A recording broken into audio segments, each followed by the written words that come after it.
रामायण की घटनाएं और कथा क्रम बहुत कुछ अरेबियन नाइट्स, शेक्सपियर, मदनकाम राजन, पंचतंत्र और अन्य कपोल कल्पित कहानियों की तरह हैं। उनमें वर्णित तथ्य मानवीय क्षमता और सोच से परे हैं। इसलिए ये दावे के साथ कहा जा सकता है कि रामायण की कहानी वास्तविक नहीं है।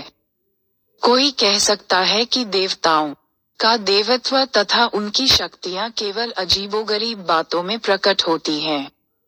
पर कोई भी देख सकता है कि जिन तथ्यों का इसमें उल्लेख किया गया है वे स्पष्ट रूप से निराधार, अनावश्यक और बेतुके हैं।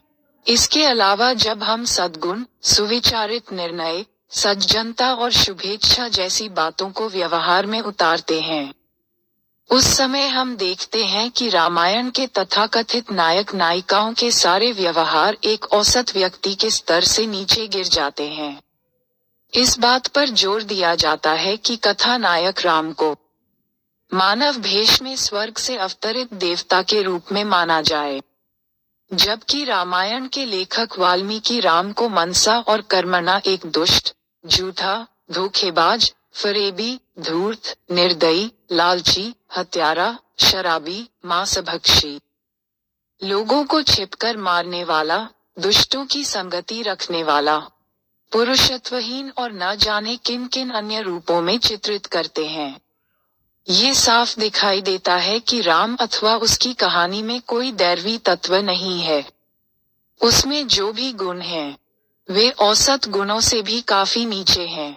उसमें ऐसा कुछ भी नहीं है जिससे तमिल शिक्षा ग्रहण कर सके या जिसका अनुकरण किया जा सके।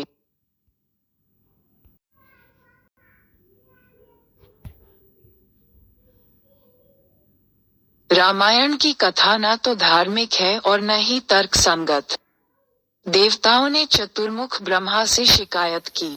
उन्होंने ब्रह्मा से कहा कि राक्षस लोग हमारे यज्ञों में विघ्न डालते हैं। ब्रह्मा ने यह बात अपने पिता विष्णु से कही। विष्णु ने राम के रूप में पृथ्वी पर अवतार लेने तथा राक्षसों के राजा रावण को मारने का निश्चय किया। ये रामायण की कथा का स्रोत, प्रारंभ है। बालकांड 15वां अध्याय।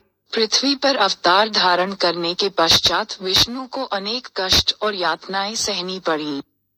आर्यों के पुराणों में इसका निम्नलिखित कारण बताया गया है। विष्णु तिरुमल ने पहले बहुत से अनैतिक और घृणित कार्य किए थे, जिसके दंड स्वरूप उसे उन ऋषियों मुनियों ने श्राप दिया जिनके साथ उसने अन्याय किया था।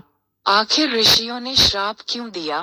क्योंकि उस विष्णु तिरुमल ने बिरुहु मुनि की स्त्री को मार डालने का घृणित पाप किया था। उस तिरुमल ने मनुष्यों के समक्ष दिन दहाड़े जलंधर असुर की स्त्री का सतीत्व छल कपट से भंग किया था। कदाचित अपने प्रभाव को दर्शाने के लिए उस तिरुमल ने अपनी पत्नी तिरुमल के साथ दिन दहाड़े खुली जगह में सहवास किया था। पुराणों में इस तरह के बेहुदा प्रसंगों की भरमार है। इन्हें ऐसे ही छोड़ दीजिए जैसे ये हैं।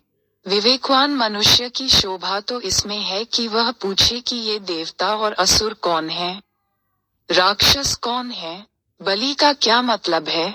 देवता होने के बाद भी विष्णु अशोभनीय हरकतें जैसे चोरी, हत्या और अन्य घृणित कर्म कैसे करने लग गया? क्या इस तरह के भोंदे काम करने वाले लोग देवता कहलाने का हक रखते हैं? ऐसा कब और कहाँ किया गया? उस कल्पित स्वर्गलोक में या इस भौतिक जगत में? ये देवता कहाँ रहते हैं? यज्ञ करने या बलि देने के लिए वे इस मृत्युलोक में ही क्यों आए? क्या मदिरा पीकर मतवाले लोगों के साथ वेद मंत्रों का उच्चारण करते हुए छल कपट पूर्ण उपायों द्वारा निरीह जानवरों को तड़पाकर मारना और उनका गोश्त खाना ही यज्ञ की परिभाषा है?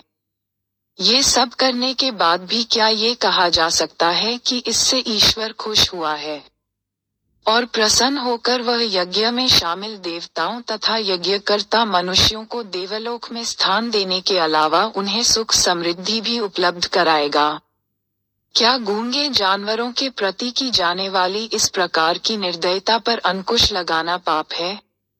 इन निर्दयी निर्मम कसाईयों को देवता कहना क्या परमात्मा के लिए जायज है? क्या इन कुकृत्यों को रोकने वाले दयालु प्राणियों को राक्षस या दानव कहा जाना उचित होगा? पढ़े लिखे लोगों द्वारा इन पर गंभीरतापूर्वक विचार किया जाना चाहिए। आजकल मादक पदार्थों का सेवन तथा पशुओं के प्रति निर्दयतापूर्ण व्यवहार को सरकार और जनता दोनों ही दंडनीय अपराध मानती है। इसके लिए जुर्माने और कारावास की सजा का प्रावधान है। क्या रावण के जमाने में भी इसे रोकना उचित और न्यायसंगत नहीं मानना चाहिए? रावण शिव भक्त था और एक भक्त के अनुरूप कानून को मानते हुए ये कहना उसका कर्तव्य था कि उसके राज्य में अकाल भले ही पड़ जाए, लेकिन जिस यज्ञ में पशुओं के साथ क्रूरता का वर्ताव हो, उस यज्ञ की इजाजत नहीं होगी। क्या यह उचित है कि जो राजा अपने राज्य में इस तरह के अमानवीय कृत्य को होने से रोकता है, उसको, उसके पूरे राज्य को, देश को तथा उसके पूरे वंश और समस्त प्रजा का सर्वनाश करने लिए ईश्वर अवतार ले? इन बातों पर विचार करने से पता चलता है कि रामायण अन्यायपूर्ण और मूर्खतापूर्ण बातों से भरी पड़ी है।